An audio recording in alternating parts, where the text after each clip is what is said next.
Ladies and gentlemen, goobers and ghouls, dear listeners, welcome back to Fear Boners.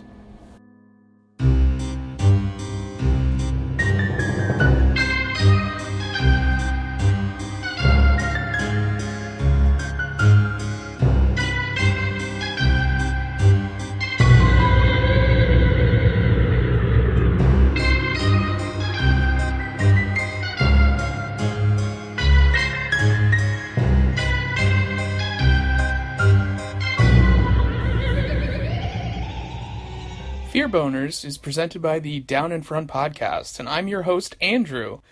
Today we'll be talking about the recently released film Slice, starring Chance the Rapper, Zazie Beetz, and a bunch of other folks you'll probably recognize, and we'll get a little bit more in-depth to casting when we start talking about the film.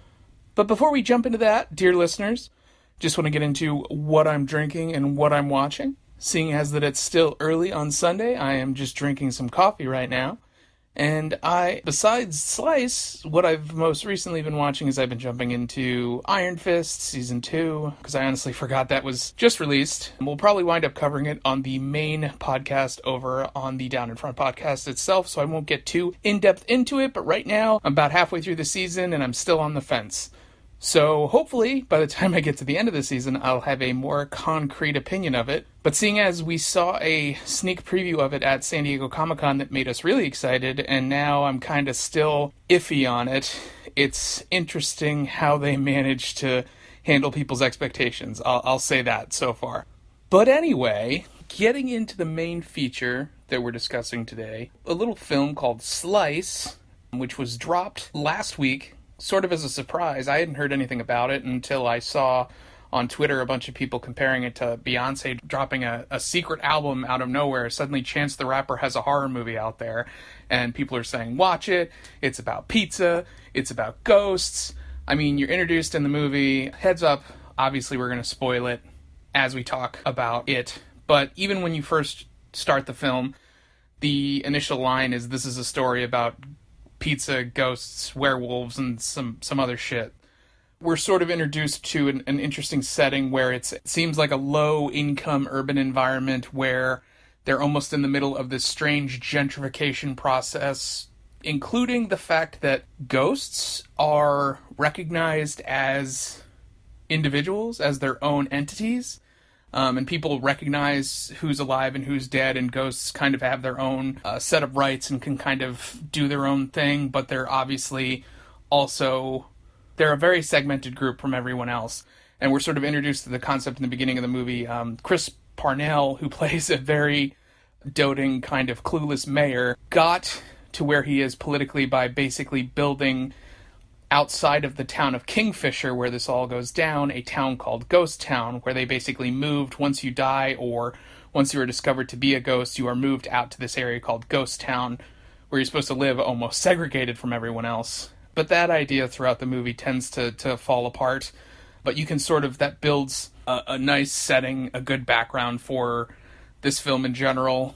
And right off the bat, we see a pizza boy who's delivering a pizza in the beginning of this movie late at night. The initial pizza boy who winds up getting murdered to introduce us to this film is actually the director himself. At first I saw him in the face. I was like, oh, is that one of the Culkins? It looks like a Culkin, but I guess it's the guy who actually directed the film. Now, one of the things I noticed about this film in particular was it's interesting the way that it's shot, the way that it's edited, and the way that it's sort of presented and produced, in that the director himself has more experience doing music videos, and that is very apparent because there are definitely points in this film where certain plot points are carried via slow motion and or very vague montages, sort of are narrated over with exposition. So it's kind of, there's definitely a lot of plot holes in this film that are filled with that kind of exposition, but it's a bit distracting as well. And there's just so many characters to keep track of, and it's not, I'm not saying it's a terrible movie. It's a lot of great ideas, and it seemed like it was going to be really interesting. I did have to watch this in 2 sittings because I did fall asleep at one point. I did make sure that I see the entire movie completely in its entirety. I didn't skip any parts. I rewound. I made sure I watched the part that I slept through. And it's a start to finish, it's a movie. It's a movie that makes sense. It's a movie that presents itself as a comedy, horror, mystery of sorts. Basically, we're presented with the fact that this initial pizza boy who was killed is Zazie Beetz' boyfriend, and she's a wreck that he's been killed, and so she goes on this mission of justice to kind of find out who killed him and why. And then we're sort of just pulled in all kinds of different directions. She works at the pizza place as well, which is owned and operated by Paul Scheer, another great funny guy who's great throughout the film. And at one point, Hannibal Buress is like a patron at a diner, or he works at the pizza. I'm not quite sure what his whole connection to everything was, but he disappears at one point and never comes back, and that was kind of weird. And he wasn't, I don't think, he was a little funny. He had a couple lines that were sort of funny, but that was pretty bizarre that he was only in the movie for a couple of minutes. But then we're sort of introduced to these police officers who have this hunch, who are trying to figure out what the murder mystery is, and there's the grizzled veteran detective working with the new green rookie who has these hunches, and he doesn't trust him, and he's constantly busting his balls, and it's sort of like a very stereotypical relationship between the two of them, and then it develops throughout the film. And we find that there's all this other supernatural stuff akin to ghosts that are sort of also recognized in this universe. It's not, the rules aren't set up very clearly, and they're not followed very well, because first it's like, yes, ghosts exist.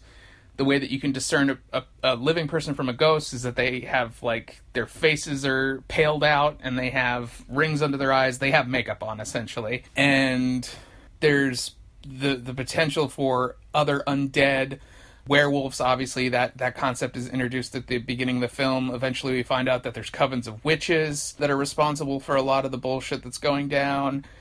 And there's just so much going. There's another side story with a reporter who's very good at her job but is never recognized for being good at her job, mostly because she's a woman, apparently. And her assistant, photographer, is the kid who plays Steve from Stranger Things, who kind of comes in and out of nowhere. Like, he's always late for assignments, and she hates that he never shoots her photos, and they have a strange relationship, but then he kind of disappears because there's a lot of scenes with just her, and then he kind of shows up, and it was almost like maybe he was too busy with filming Stranger Things that he couldn't actually be on this set to film, and that was why he wasn't there, because then he kind of just comes back at the end for like a weird scene. And it just seems like this was a film that was made to work around other people's schedules. And I was thinking this whole time, okay, well, where's... it was sort of billed, or it was sort of described to me as like a Chance the Rapper movie. And I'm not a huge fan of his either way. Like, his music's great, but like, I'm not like seeing this movie just to see Chance the Rapper. But I was like, well, it's already halfway through the movie, and I don't think we've seen him yet, but they keep talking about this werewolf, and they keep talking about, you know, he might be responsible for another string of murders that occurred. And I'm like, oh, well, shit, I guess he's the werewolf. Aptly named Dax Lysander, a little on the nose, but okay. And I was kind of hoping it was almost going to be, like, there was part of me that was hoping that this film just devolved into a modern-day thriller. Like, I was thinking it was, at one point, it was going to turn into a music video, and all of a sudden, Chance the Rapper would come out and, you know, start dropping rhymes and stuff, dressed as a werewolf. And it kind of almost did. But, again, there was a montage toward the end that looked like it was going to turn into a music video, and it didn't. It just kind of came off as a weird, slow-motion, goofy kind of thing. And when Chance the Rapper does finally show up, when he's introduced as this, pardon the pun, lone wolf riding a Vespa, and he takes off his helmet, it's like, oh, there he is, but he's just him. He's not really a werewolf. There's a bunch of weird, semi-racist jokes, I guess you could call it, they make about werewolves, because they're just like, well, why don't you just go kill this person? And he's like, not all werewolves do that, or, you know, that's kind of offensive, why would you say that? Why would you just assume I'm going to kill somebody? Or he's like, guys, it's not even a full moon. Like, there's sort of that kind of humor around it, but it's very distracting, and I don't want to shit on this movie too much, because I do think people should see it. It's a fun watch. It's interesting, it's funny at times. It just feels like a movie that it doesn't know what it wants to be fully, but Chance the Rapper's acting is very distracting in this film, because it comes off as very dry, very just out there, like he's reading the script from a cue card someone's holding off scene. His reactions or his emotions on screen don't seem legitimate. And I'm thinking this is one of his first acting gigs. Like, I know he's been in music videos, and I think he's done a few other things, but this is the first time he's probably had, like, full-on scenes with other people, conversations, action scenes, things like that. So by the end of the movie, when he does finally have his big thriller werewolf action scene where he shows up in full makeup, which is he does kind of look like a black teen wolf, to be honest. The prosthetic werewolf effects in the movie weren't fantastic, but there was a lot of computer generated explosion work and magic work when it's revealed that basically after a few twists and turns, these kooky ladies who are trying to fight for ghost rights, but then it's very obviously conveyed to the viewer that these women are working with Chris Parnell's mayor character to basically get people to hate ghosts so that they can destroy Ghost Town so that they can build other developments. But then that's not even what it is, because then the mayor's killed, and then it turns out that the women are witches, which you sort of have an idea of because they make it sort of obvious because they're always caught doing rituals or holding hands and chanting and doing all this weird shit. And of course, it turns out that the pizza place that everybody works at, that has already been revealed to have been built on, I think at one point it's revealed that it was built on a Native American burial ground, but also that it was built on top of a previously cursed psychiatric hospital that was burnt down and a bunch of people died, and there's all these bodies apparently that are under it, but they built a pizza place there. And it's revealed after all of that, after there's all this ghost activity, and the women are saying they want to protect ghost rights, the mayor's saying that ghosts are evil, and then the women are saying that ghosts are evil, that there's a janitor ghost who doesn't know he's a ghost, who lives in the basement of the pizza place that's guarding the furnace, and the furnace is actually a gateway to hell. And that scene's kind of funny when the janitor's like, I'm not a ghost, and then he turns around his skeleton with his janitor outfit with his name tag on it, and he's like, ah, shit, I am dead. Like, that's kind of funny. A little on the nose again. The writing's not super solid, but it does have its moments. So yeah, the pizza place is a gateway to hell. Everybody is cursed who worked there or who interacts with the pizza at some point. There's a character who is like a soothsaying, prophesying Native American who keeps telling people, this place is cursed, or like, stay away, or we shouldn't be here, or like, don't doubt me, or like, he just keeps giving these ominous messages, and then half the time they're just like, oh, delivery guy, don't forget your breadsticks, but then it's like, no, we're doomed. And it's kind of funny. This movie wanted to be so many different things, and it pulls you in so many different directions.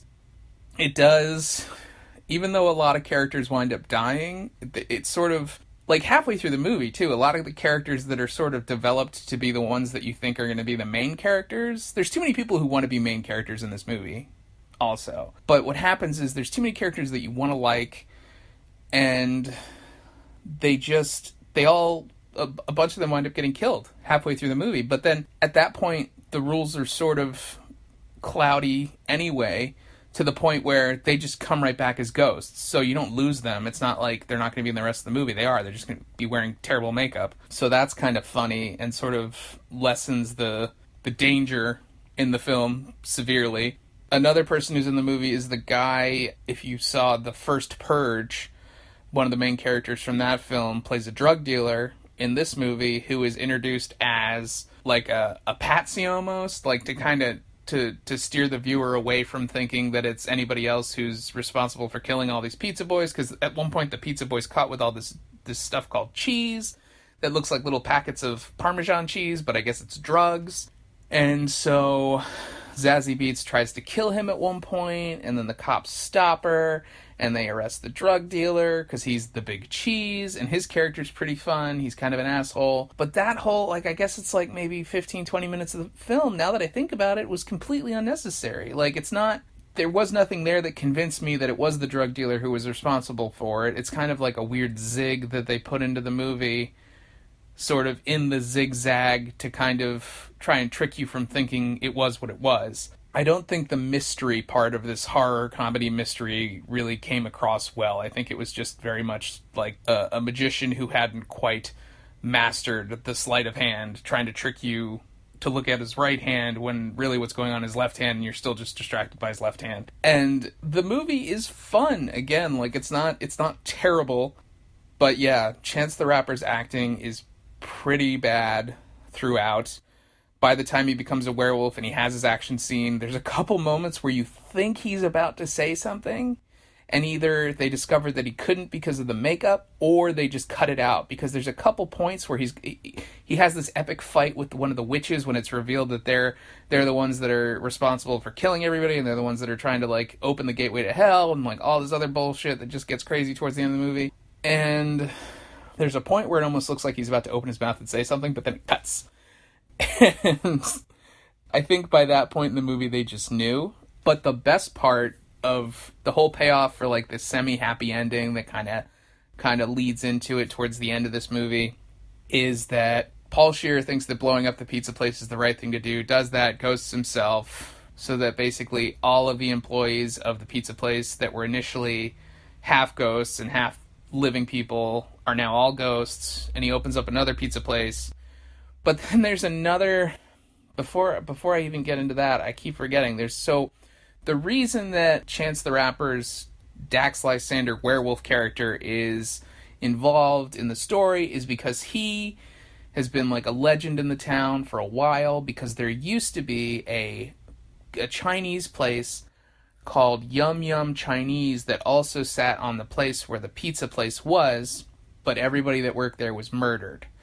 And for some reason, I'm trying to think of what, because it happened on a full moon, or they don't even explain why. Well, he worked there, but then he gets blamed for killing all of them just because he's a werewolf. So he's basically getting profiled because he's a werewolf. They think he killed all the Chinese food delivery guys. But he didn't, and that's the only thing is you can tell throughout the thing. There's a couple great lines that Chance drops throughout the movie where he's just like, I just want to ride my Vespa and deliver quality Chinese food at affordable prices. And it just feels more like you're watching a weird commercial for an actual Chinese food restaurant than you are actually watching a movie. And it's kind of funny.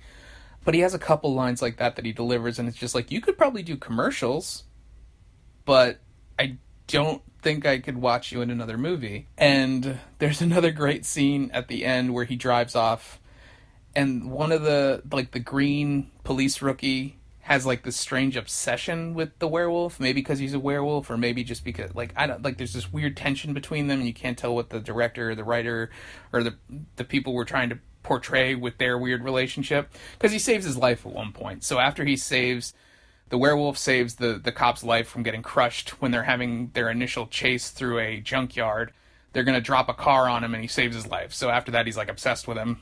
And at the end of the movie, he delivers this line about something, I'm a werewolf, whatever, and he drives off into the sunset or the moonlight. It's at night, I think. And the best line in the movie, the police rookie just stares at him and gives him the million-yard stare, and he's just, Godspeed, you pizza werewolf. Or no, Godspeed, you Chinese food werewolf. And it's like, I'm going to start just saying that to people, whether they've seen this movie or not, completely out of context. I don't care. That is a great line for any movie. But yeah, then after that, the way that the movie wraps is a commercial for Jack, who is Paul Scheer's character, who's dead now, who's a ghost, opens a new pizza place. And I don't think it's in the same location. It's they stress the fact that it's on, like, a neutral location that doesn't have any curses or gateways to hell or buried on top of a cemetery or anything like that. But everybody's in the commercial pretty much, but all of the people who are actors who have previously acted are acting as though it's the first time they've ever acted. It's all like, come on down to Jack's pizza place. We have the best pizza. And it's so funny. But then when Chance the Rapper is talking about, like, there have been no dead people here, like, he does his lines, he's delivering them the same way he acted through the entire movie. So if you watch this movie, you'll see his acting is dry and weird and like mechanical and not very well executed because it's his first acting gig. I can't blame the guy. But then at the end of the movie, where they almost flip the script and all the other people who are like accomplished actors suddenly act like they've never acted, and then he's the exact same, and it almost makes it even more funny. But yeah, I would probably say if you're going to watch this movie, if you're going to rent this movie, if it winds up, I have a feeling it's probably going to wind up on Netflix or some streaming service soon, coming into October and Halloween. It's a good, spooky, weird, like, it's got good Halloween vibes. It's just not a really good movie. I would say probably have a few brews, maybe get a little high, watch the movie. Definitely order a pizza before you watch Slice. They have one that they mentioned in the movie that's actually a personal favorite of mine. I guess they call it a Mrs. Chow's special, but it's pineapple and pepperoni. That's a pretty solid choice. But yeah, order a pizza, get some beers. I don't care. Just, it's a chill movie. You don't have to pay attention to it. You can fall asleep during it. It's worth watching. But I'm telling you, it's not a great movie, but it's a fun movie. So I recommend it. Slice. Check it out if you have the opportunity. Don't judge Chance the Rapper's acting too harshly. Everybody else in the movie's great. Zazie Beetz is great.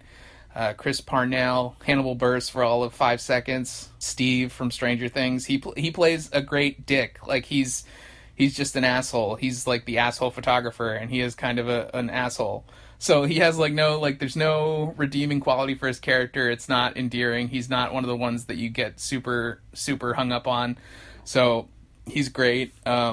Just a lot of quirky characters in a strange town with an interesting story. There's a couple points in the movie where I thought it was going to end, and it was like setting up for like a sequel, and I was like, oh god, I hope they don't make a sequel to this movie.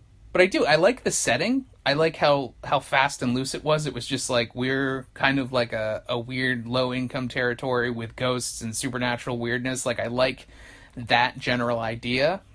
I just don't think it was there 100%, and I don't think the execution was the best. Like, for example, one of the running jokes throughout the entire film is every time we cut back to Chris Parnell's mayor character, he is painting a giant portrait of a nude woman, and he's talking to it, and he's like, "Oh, you're so confident. Look at you with your large breasts just out." And he's always painting the boobs. And somebody comes in, and it's always like awkward. It's the same joke. It happens like 3 or 4 times throughout the movie where he's like hiding his paint supplies, and he like throws a thing over them, but the boobs are still there. And then by the end of the movie, he says something that's just too funny, and then you see that he's painted a third breast on the woman. And it's a funny portrait. It's a funny scene. It's a recurring joke. A lot of what I think is probably inside humor or just things you might not fully get. So they have to tell the joke like 3 or 4 times until it finally sticks. You see stuff like that in the movie as well. But yeah, as far as movies goes, not the worst. Definitely not the best, but I totally recommend checking it out if you have the opportunity. Slice, with Chance the Rapper, a whole bunch of other people. Fun times. But yeah, as always, thanks so much for tuning in for another episode of Fear Boners, presented by the Down in Front Podcast. I've been your host, Andrew, the Abs Man, and you can find out more about what we're doing or what we've got going on by tuning into Twitter and finding us over at FearBonersDIFP, or you can shoot us an email directly at fearbonersdifp@gmail.com. Additionally, if you wanted to see what we're up to over on the main channel, you can check out downinfrontpodcast.com, where we have updates regarding what we're coming out with, as well as past episodes and other events that we've got going on there. We also have a Facebook page, facebook.com/downinfrontpodcast. We also post our video teasers as well as full episodes over on our YouTube channel. And then also you can find us over on Twitter at _DIFP, updating with, again, what episodes we have coming out. And then when we release episodes, you'll be able to find links right on there. You can also email the team directly at thecrew@downinfrontpodcast.com. We also have the Gamescast over on Twitch, where you can watch us playing video games and kind of talking through our strategies at twitch.tv/downinfrontpodcast. We also have an Instagram account that you can find at downinfrontpodcast, where again we post some of our video teasers as well as some of our one-offs. The guys will record Instagram stories as they're going into and coming out of certain films, and you can sort of see their reactions live there, which is fun. And then, again, thank you as always for listening. If you enjoy what you've heard, if it gets you through the day, if it fills your quiet hours, either on your commute or your lunch break or what have you, we really appreciate that. And if you want to take a chance to look over on our Patreon, even $1 a month helps any way you feel like you can contribute. Basically what that'll do is that'll help us make sure that we get things done and released on time so we can get more content to you. We do this for absolutely free. We do it because we love you guys and we love having this ongoing conversation about the films that we're watching and the films that we all love together, and having this access to sort of bring that to you. So again, any little bit helps. If you have a chance, you can check that out over on patreon.com/downinfrontpodcast. And thank you so much for tuning in to Fear Boners, presented by the Down in Front Podcast. Again, I've been your host, Andrew. It's been an absolute pleasure, dear listeners. And we will be back sooner rather than later. But in the meantime, keep it creepy and stay spooky, dear listeners.